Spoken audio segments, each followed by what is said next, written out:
forgot to plug in my microphone. Hold up a sec. Oh, my cords are getting tangled in all the He-Man figures. Okay, let's get this microphone on. There we go. Wrap it around town. Bring it around town.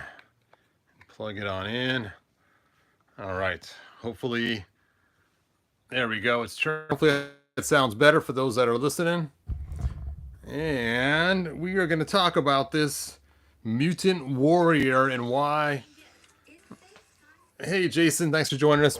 And why a He-Man collector would want this Mutant Warrior. What are some of the benefits of having it? So let's go ahead and check this out and see. Looks like Jamie's joined us and Mike's joined us too. Thank you guys for joining us. I appreciate it. Hold on a sec. I need to... I got to share this really quick. Hold on. I forgot to share it on the Book of Faces before we joined here. That's funny. They're showing a preview for that cocaine bear on my phone. I don't know about you guys. All right.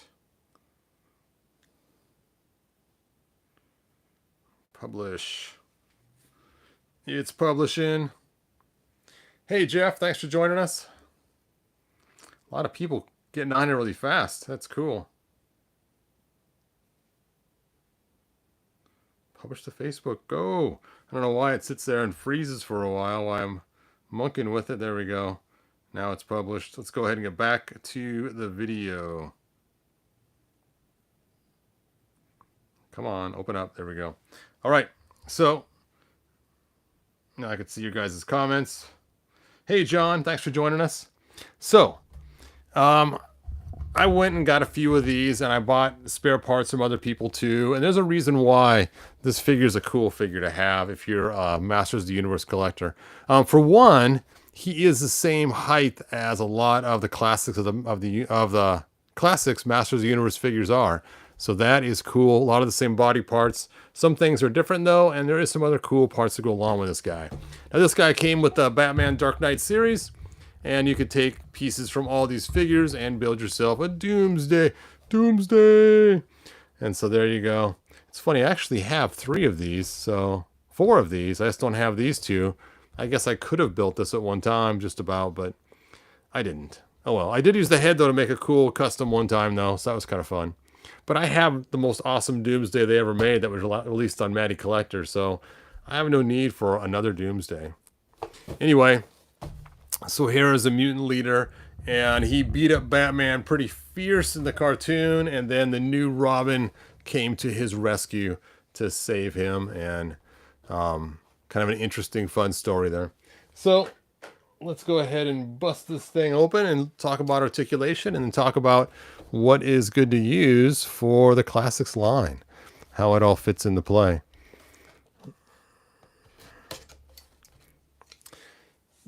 Let's see, you have any comments here? Hello from Chile. Hey, welcome from Chile.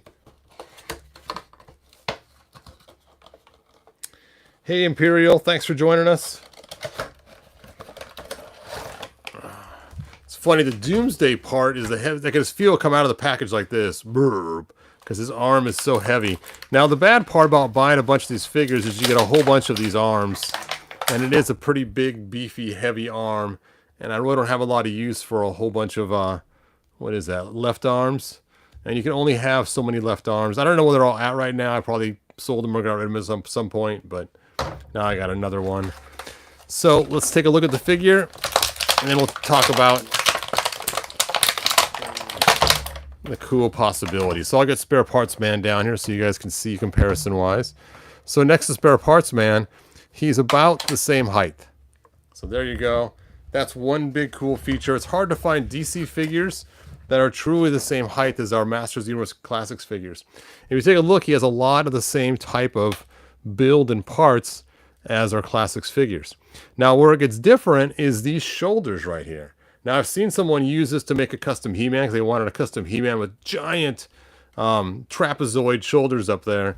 And you'll notice that here you can see his traps aren't nearly as large. So that's actually a whole new piece there. And you know it's new also because it have this weird little rectangle in the back. all our He-Man figures from the classics has a small little weird filled-in rectangle right here, which is from when they first made how could I blank out his name? King Grayskull. King Grayskull had that spot that was cut out just for his cape to fit into, and then instead of making us a new sculpt, they just gave us, so you can see if you look really close right here, there's the square, and it's in every single classics figure, the square. You can just feel where it's at. And it's kind of annoying they have that there in every single classics, where he does not have that square in that spot. And it's, if you take a look, not every classics, but every classics that has a human body that was made by Mattel. I didn't check out Super 7 to see if theirs does or not. I think they have all new molds for a lot of their stuff. But it's just that square has bothered me for years, seeing it in all the figures. So because those traps are larger, sometimes some of the armor will not fit quite right on the figures. So you can see it kind of sits high on his trapezoids up there. Take a look. You can see the difference that I'm talking about.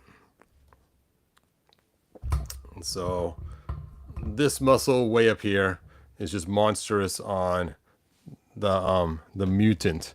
The mutant. Okay, let me go ahead and put this back together.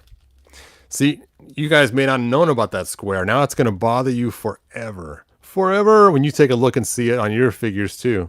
Be like, oh, why did they make King Grayskull with a hole in his back? And now every figure from that point forward now has the hole in his back because of King Grayskull. Hey, Randy, thanks for joining us. Black Phoenix 77, thanks for being here.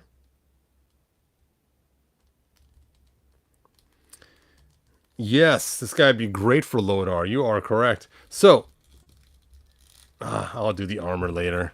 Just put his head back on. There you go, spare parts man. So, when it comes to this figure, he's great for parts. And one of the parts is his feet.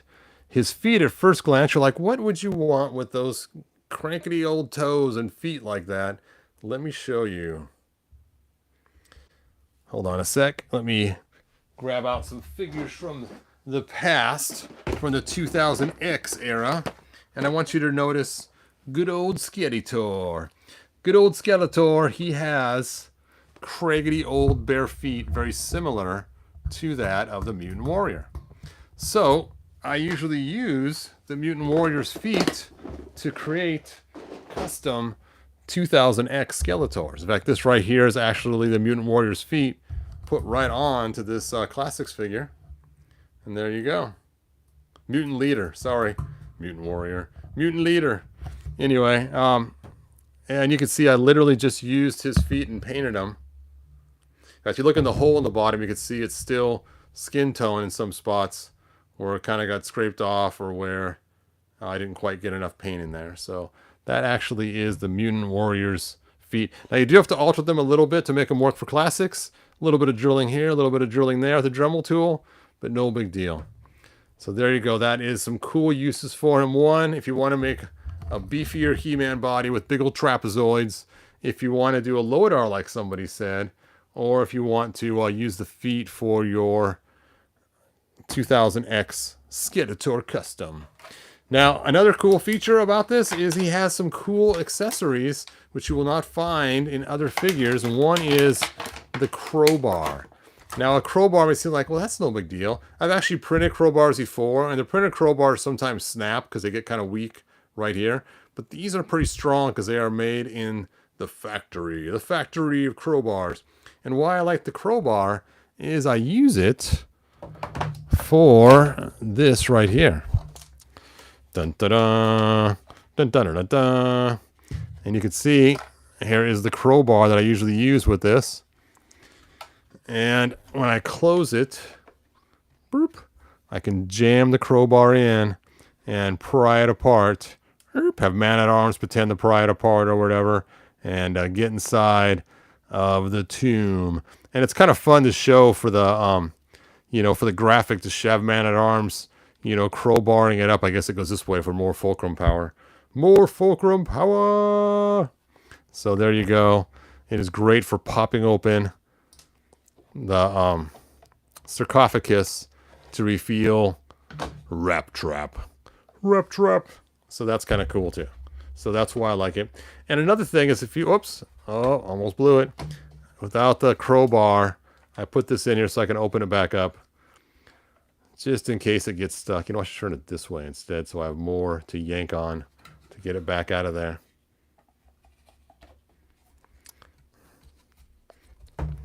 And another thing is there's a torch. Torches are cool to have in the He-Man universe. So you can have flaming torches. Now it would have been cooler if it actually was battery powered and lit up, but that's asking quite a bit for just an extra accessory to the figure. You know, I should do that sometime. I should make some little torches that use some hearing aid batteries. That would rock.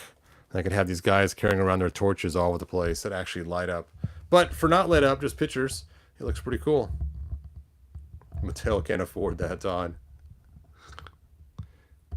You would think they would have the rights to the face look of 2000X Skeletor. Ugh. That's funny. So there are some pretty cool things. Now, side note for those that have not seen this yet is, 'cause I know I got some new subscribers that have been joining, is this Skeletor has a really cool extra feature. Let me show you. Let me go and turn this light on. Boop. So I got a light right here. Ooh, light bright. And I made it so his head was clear. And so I can put a light behind there to light up his eyes. Burr, burr, burr. See, how fun is that? So that was kind of one of my cool little additions that I did to my 2000X Skeletors. His eyes always lit up in the cartoon. And so I wanted to do something like that. Now, granted, I probably could have put a light in there or something else, but I figured this is a quick way to go. You can see the window right there in the back of his head. It kind of molds in a little bit with his purple, but I tried to put it underneath so it wasn't quite so obvious. But it's worth having the orange in the back to have the glowing eyes. All right, I think that's pretty much all I have for this video. I know it's pretty short and sweet. Like I said, I'm still going through and opening up figures that I had sitting around. And I wanted to show you guys why the Mutant Leader. I was thinking about selling him, but he's still so cheap on eBay. You know what? I should have put a link to the Mutant Leader on here so you guys could buy some yourself. But like I said, they do have some, he is pretty inexpensive and he does match the model parts. But I'm going to throw him in my box right here. You get to go into the 2000X box. Or next time, make my next 2000X Skeletor. So I got lots of extra parts to make my Skeletor. Oh, here we go. Oh, the battery's dead. Let's try this one here. Battery's dead. Let's try this one here. Hey, all right. When my kids were little and a couple of my grandkids, I'd take and put two of these, one on each side, because I had both the gold and the silver, and I'd push the buttons at the same time on both ears, and you would have stereo sound. But this one doesn't work anymore. Let's check old Skeletor if he still works. Those buttons even broken. I did buy this one though used on eBay, so that's probably why his button has seen better days. No sounds. Alright, the Mutant Warrior is put away in his tub to be used for spare parts later on. And I will go ahead and file that tub. You can see where it goes right there on my shelf. I got the empty spot for it that I just pulled it out. I will go and return it back to its spot. There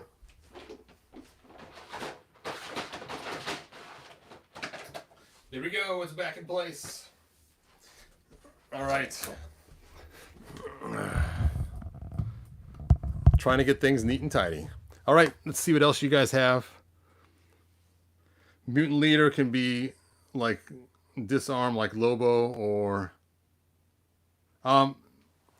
you can't actually pull them apart the same way. You have to pull them apart like you would regular Moto figures. So the shoulders don't come apart and the waist doesn't come apart. You have to actually heat it up and pull them apart like you would other figures. And the legs are different. The legs are actually two pieces that pull apart. I guess I'll pull them back out of the box. I just put them away. Where is Lobo? I had Lobo sitting out the other day. There he is. Lobo! Oh. Okay, here's my Lobo.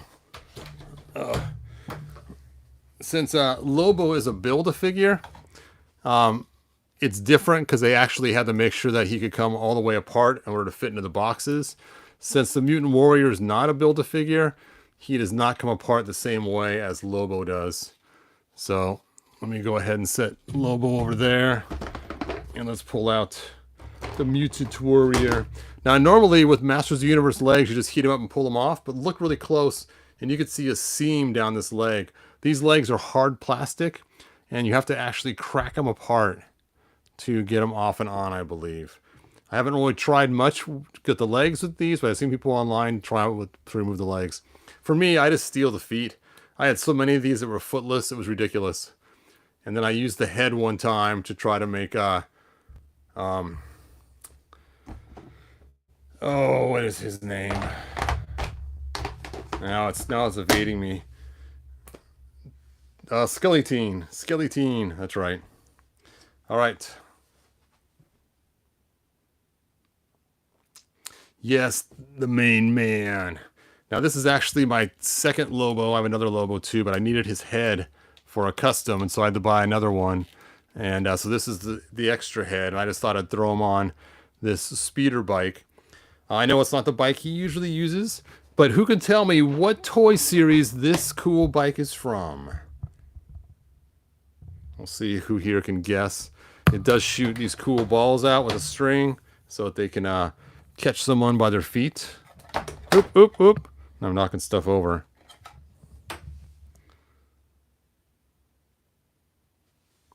Yep, Skeletor. Demolition Man is correct. Christian is the winner. And what's cool about this vehicle, if you did not know, this is the same vehicle they used for New Adventures He-Man, and they recolored it for Demolition Man. So I like this coloring, so I bought it. So there we go. Now I have a cool cycle for my Lobo. Usually I put them on my shelf with this pulled down. This is the handle to hang on to so you can shoot it as you run around the house, shooting your poor cat. But it also works good as a kickstand to aim this thing up, which looks way cooler with him actually sitting more up on it like that than it does flat. But there you go. You are correct. Christian is the winner today. All right, like, subscribe, tell your friends, and I will see you guys next video. Bye now. Yeah, I know. His real space hog would be cool, but this is what he gets for now. Bye now.